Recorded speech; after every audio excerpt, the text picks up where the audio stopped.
Good evening. Welcome to WSBI, your resource for success podcast program, where you get to meet inspiring women-owned businesses from across the country. And now, for your host, Kimberly McLemore.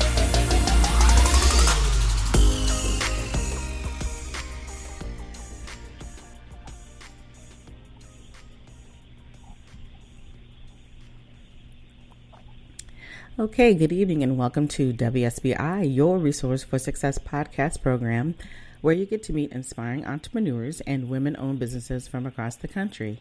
I am your host, Kimberly McLemore, President, CEO of the Women's Small Business Initiative, LLC, and award-winning author.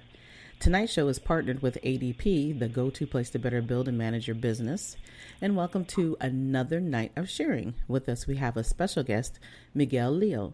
Miguel is widely regarded as the Godfather of Mexican cheese in the United States. Miguel's story humbly began at a cheese factory in his native Mexico as a teenager. When he was invited to travel to the United States as an apprentice, he jumped at the chance. One of the 6 children raised in poverty after the tragic death of his father in an earthquake, Miguel arrived in Wisconsin without money and speaking little English. As an illegal immigrant, he had no choice but to make a cardboard bed on the factory's boiler room floor. Despite these challenges, through grit, persistence, and hard work, Miguel Leo observed and learned every step of cheese making, from cleaning the equipment to cutting and packaging cheese for sale. He was among the first to recognize that the growing number of Latinx immigrants in the U.S. meant there would be a market for specialty Mexican cheeses, and eventually partnered with a master cheesemaker from Wisconsin to work with the Amish in Ohio to produce and sell 60-pound wheels of cotija cheese in Chicago metro area. The skyrocketing demand for his cheese led Leo to establish his own company, Mexican Cheese Producers, Inc., in 1994. He eventually constructed a state-of-the-art production plant in Darlington, Wisconsin, a prime location with access to the finest quality milk in the country. There he continued to perfect recipes for a variety of Mexican cheeses and took out patents for the machines used to produce them. Leo eventually sold his business for $50 million to the global company Sigma Alimentos, which still uses his recipes, and won the 2020 World Championship Cheese Contest with their flagship cotija cheese.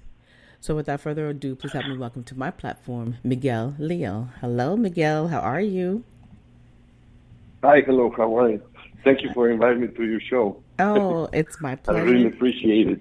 Oh, you're very welcome, sir. It is extremely my pleasure, and I'm excited to have this conversation and to meet the Godfather of cheese. I mean, come on now. What else? what an opportunity. What a great opportunity to hear your story, sir. I will have to say I have never heard of you, and I'm just so excited to share your story with my listeners and talk about your experiences and everything you've gone through as a child up till today and all the new things that you're doing. So before we actually jump into the full interview process here, I just really would love for you to tell my listeners a little bit more about who Miguel Leo really is.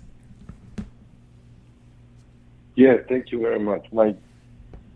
Miguel Leo is entrepreneur. They always is a little bit excited to create and to produce new and to bring new ideas to this. And it's how I started with the cheese and changed it into a big thing here in the United States. Because I'm a little bit stubborn and keep going, pushing my ideas till I conquer them. That is how I started in the cheese business, and for me, it was the only opportunity that I took to start learning with the sparing of people here in Wisconsin, that they teach me the discipline to educate me to how to start working in a cheese factory in the United States. It took me a lot of them for me, because coming from another country and by myself and everything, and not speaking the language, it was a new achievement for me. And that was a complicated part, because my feelings and my fears and everything, and I didn't have nobody to support me and help me out. My parents just died, and my mom was hardworking, and she have to survive too in Mexico. And it was a situation that I have to stand up by myself and prove it to me that it takes a lot of guts to make it in this country, in any country. It takes a lot of discipline. Then the life teach me, how to go for it, and a lot of patience to be aggressive in life when the opportunity show up, and don't get dizzy in my life to get distracted for drink alcohol or spend my money on a lot of things that I shouldn't.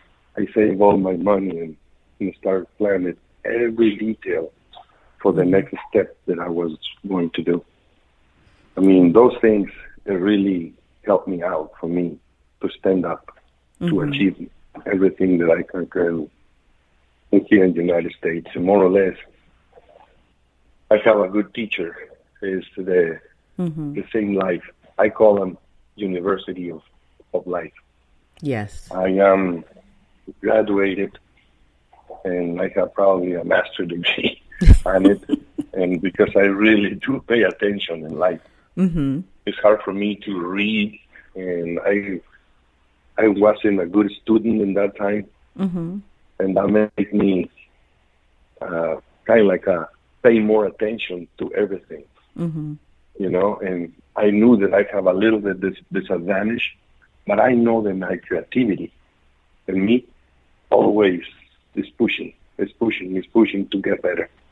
And that is a part of it for Miguel, they find out in his own, and that is how I try to explain it in my book. I hope so people learn it that way. When you don't have no support and nobody to help you out, how you can take the opportunities without wasting time. Right.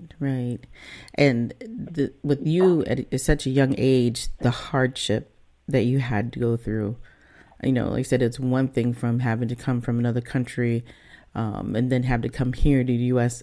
by yourself. That alone isn't, the average person, it makes it very hard to deal with it, and then there's people here that live in the United States that don't even understand how fortunate they are. And then you have to come here and you literally, like you said, you're by yourself, no one to help you. You didn't speak the language. You seen an opportunity and you learned. And that learning is what drove you to who you are today. And it continues to drive you because you continue to grow. You continue to do things, out in the Mexico community as well as continue doing things here in the U.S. So talk to me a little bit more about the journey of what you learned in those years about the cheese making process, and why was it so interesting to you?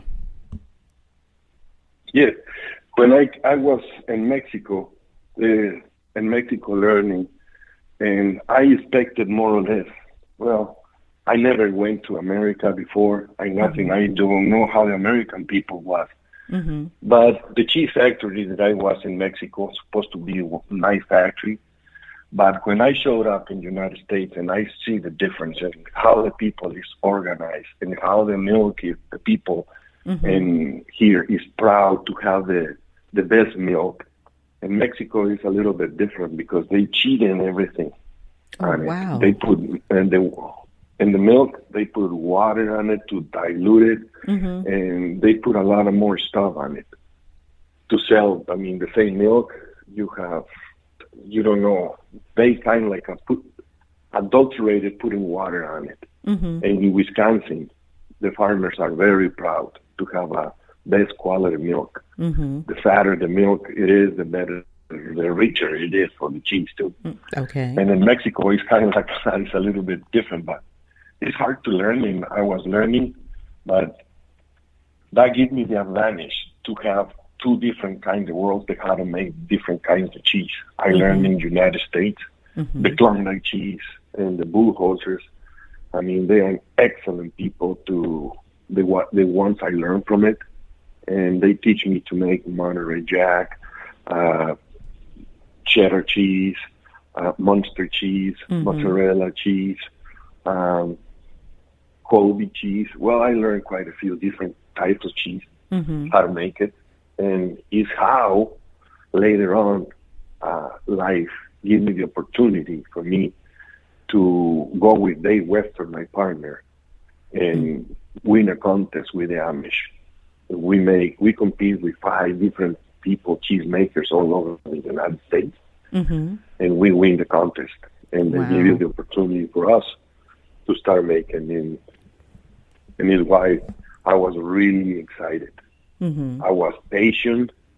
I was living in a mattress and air couches. I mean, air beds and all that kind of stuff. And I didn't have furniture. I didn't have nothing. I mean, I was saving the most money I could. And then I blamed my wife, and then she started getting me the support, that I was looking for. And that gave me extra energy to keep going and pushing, to establish a family. Yes. And that's how I did it.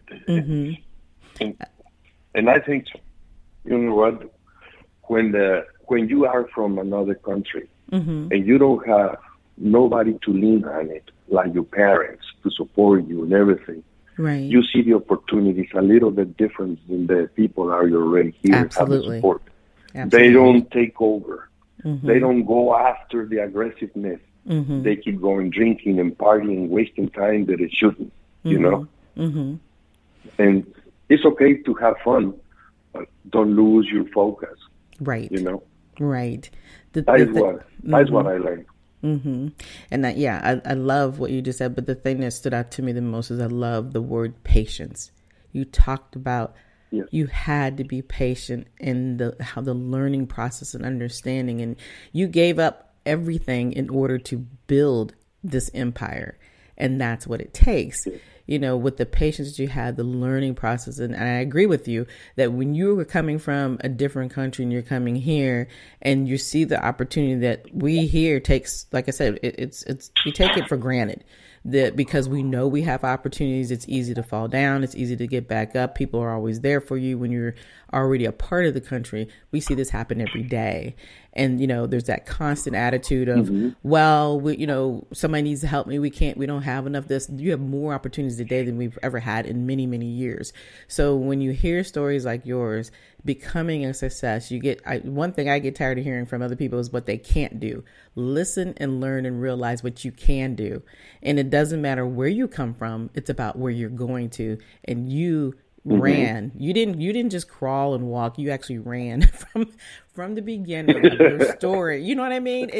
I know it sounds funny, but you literally ran from the beginning of your story up till now, and you continue to run. You continue to grow.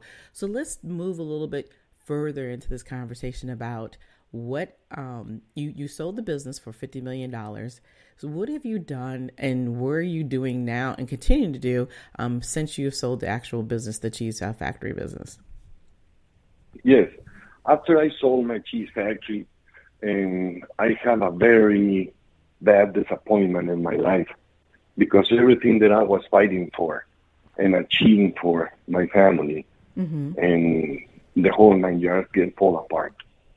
I mean, it's my wife cheated on me. She went all over the place. And I kind of went a little bit wild, and I took a break because it hit me really hard. And I didn't want to make any decisions because I know if I make decisions, I be with a wrong decision because I was angry, I was sad, I was in a lot of emotions. Then that time that I could easier make the wrong decision to bring me a big mistake later on. Right. This is why I took a break. Breathe deeply, pass it, the whole thing on it. And now I come back with help of the university to start Wisconsin, to start doing a new recipe. I want to put science in the Mexican cheese because I thought that what is happening now, the cheese industry and the Mexican cheese is changing too much flavors. And it's not the right flavor like you ethnic cheese. You make a cheese in Mexico really ethnic the way it should. And you industrialize the whole thing, the flavor change. It's not the same. Wow. And that is where we want to put science into the University of Wisconsin. They approved me on it to have a different formula. and that is why I was going for it. And I hope so I can patent that and change the whole thing to have a better taste, like an authentic ethnic cheese. Mexican cheese, though. Wow. That is my new step that I'm working on it. Okay. Well, As soon as I pass the bad times.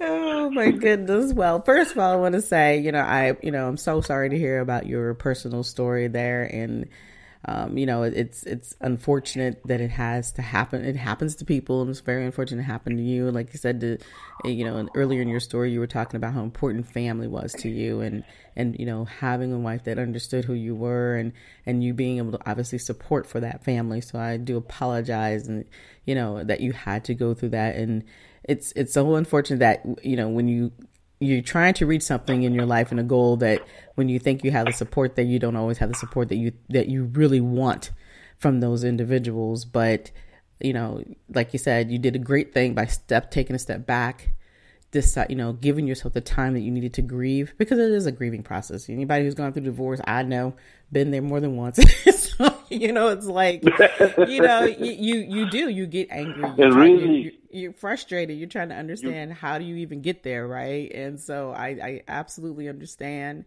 that struggle, but you're standing up on your 2 feet again. And that's what's the most important, because we all get knocked down, and you've been knocked down more than once. Yeah. You were knocked down as a child. Yep. You lost your parents. You were knocked down in the process of trying to make it, into the business that you have.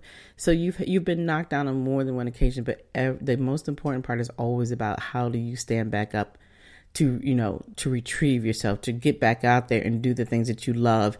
And now you're stepping into something new. So, when you talk about the cheeses, the Mexican cheese versus the American cheese or any other cheeses, I never heard that. I didn't realize how much of a difference there was. And I will tell you, I love cheese. I'm a cheese fanatic. Even the doctor finally told me, look, you need to lay back on some of that cheese, because it's like catching up with me here in life, so, but, you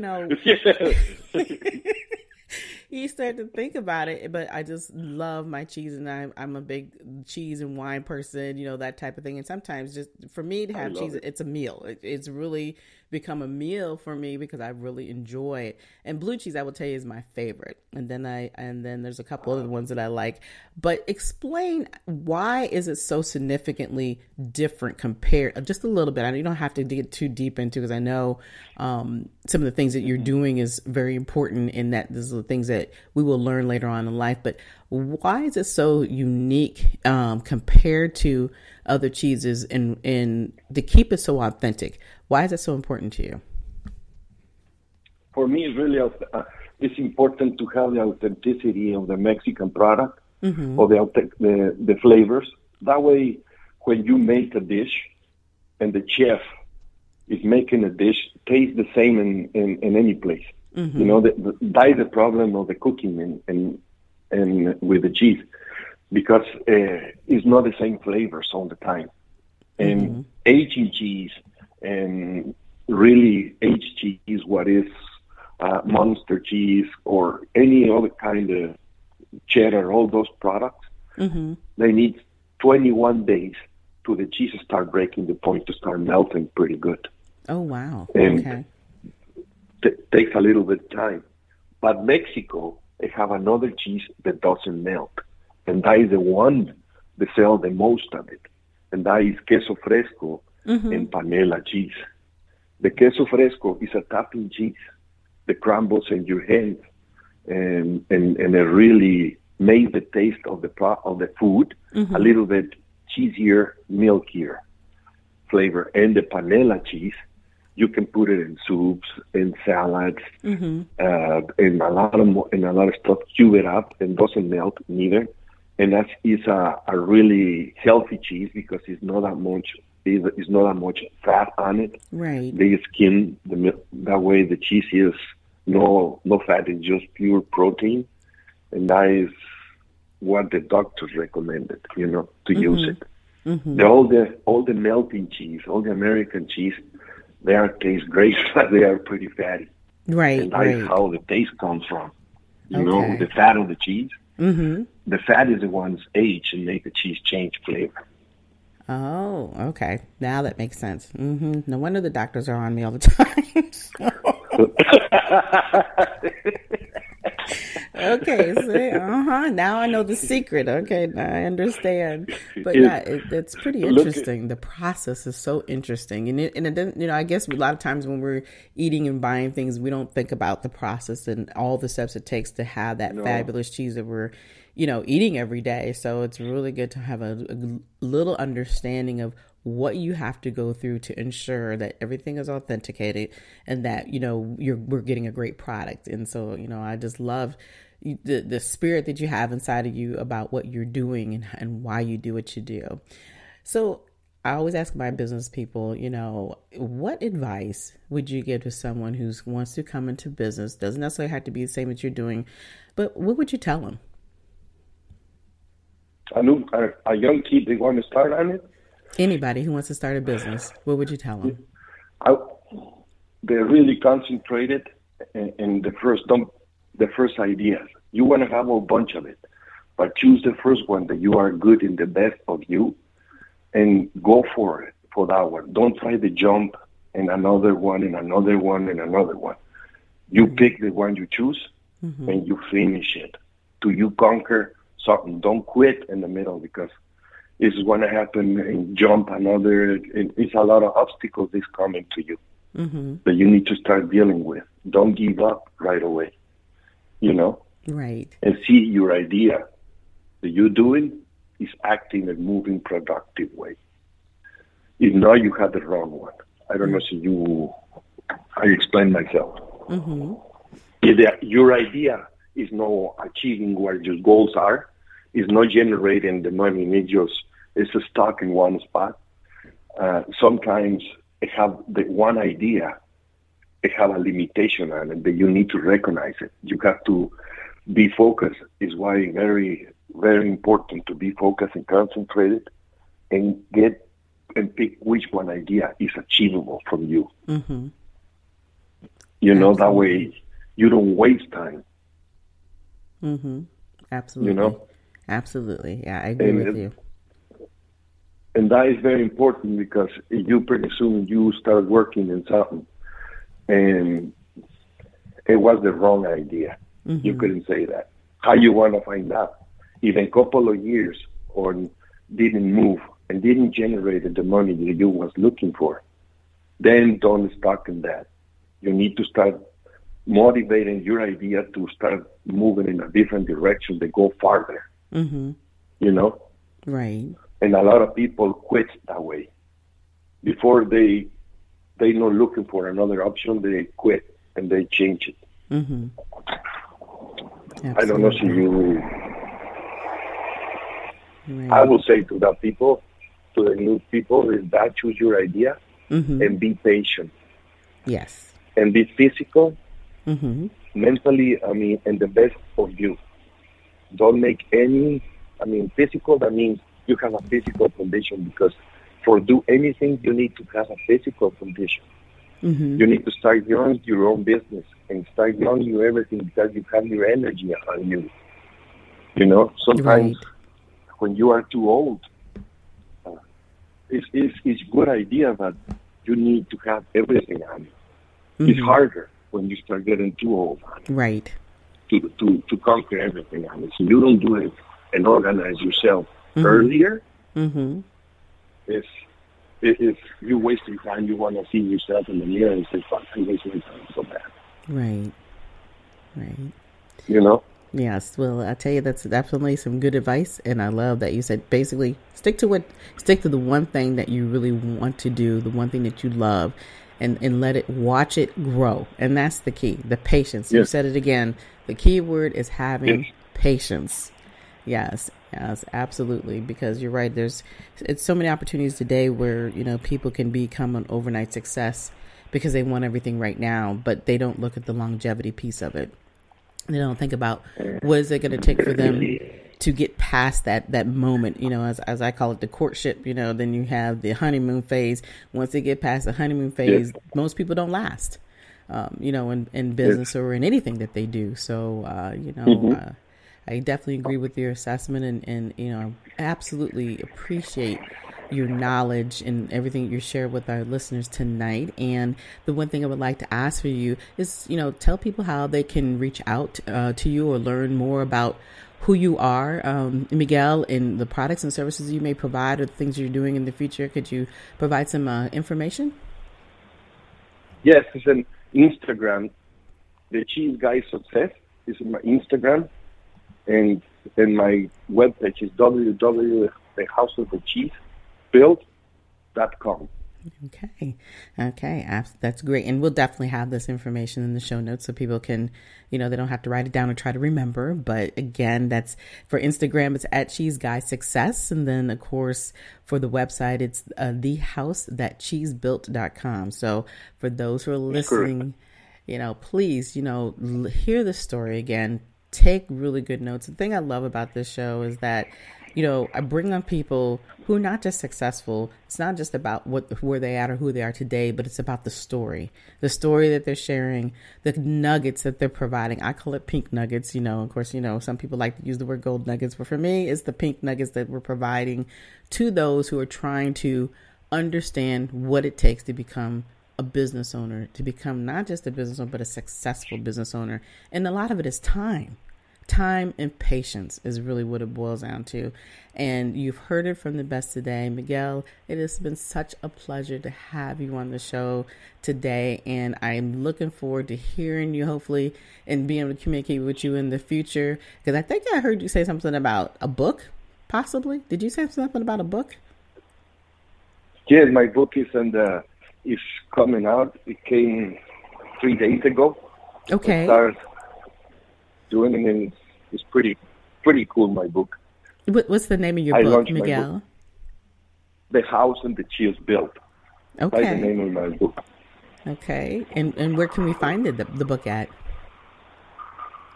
Well, my webpage is The House and the Cheese Built. You can find it there. Mm-hmm. And my Instagram, too. Okay. All right. Guys said you can find it there. Okay. Awesome. Well, we'll definitely have to check that out, and I'll definitely have to reach back out to you so we can talk more about your book. Yeah, you can get it in Amazon, sorry. Okay. And all over the place. Excellent. But it definitely will, have to get into that. And like I said, I want to learn, talk more with you later on so we can hear more about the success of your book and what you got going on here in the near future. But until then, I really appreciate you coming on to the show and taking the time I know you're busy, so I really appreciate you taking a little bit of time with me today. Thank you very much for inviting me to your shows. I'll be waiting for you to come back to you. Absolutely. And it's my pleasure. And again, for everybody else, I hope that you have been truly listening to this show this evening and realizing how important. I mean, I think the biggest thing that we learned tonight is not, like I said, not just about the success that we have and what we heard from Mr. Miguel, but about the patience, the things that it takes for you to understand what your true passion is. And if you have the guts and have the unwavering desire to make it work, you are going to achieve what it is you want to achieve in life. And I think that's the most important thing that we learned today. His story is absolutely significant. And we hear a lot of stories like this when it comes to where people come from, whether it's poverty or not. But it's not about that as much as where you decide that you want to go in life. So again, I hope you all enjoyed this evening's show. And it always leads me to ask my listeners, what is your passion? How do you want to get there? And how willing are you to take the steps to get there? But if you need help, if you want someone to talk to about getting your dreams and turning those dreams into goals, please reach out to me at Kimberly@WSBILC@gmail.com, and let's chat about your dreams and turn them into those goals. One more of your resource for success. Monetary donations to support the podcast are now accepted on Cash App, PayPal, Good Pods, Tip Jar, or go directly to the website at www.WSBILC.com.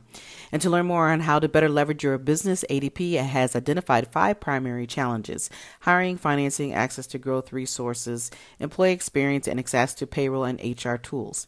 Educating yourself on what's best for your business is free. So contact our ADP rep, Ms. Antonia Nuez de Samanigo. Her information will be provided on the show notes. But again, we would like to thank you all for listening to us tonight. We'll be back next week with more amazing guests. Be sure to follow us on iHeartRadio or wherever you listen to your podcast. But until then, enjoy the rest of your evening and good night. Good night, everyone. We will be back next Thursday evening at 7 p.m. Follow us on Spreaker, www.spreaker.com/user/WSBI. View our new WSBI website anytime at www.wsbillc.com and on Facebook, Twitter, YouTube, LinkedIn, and Instagram.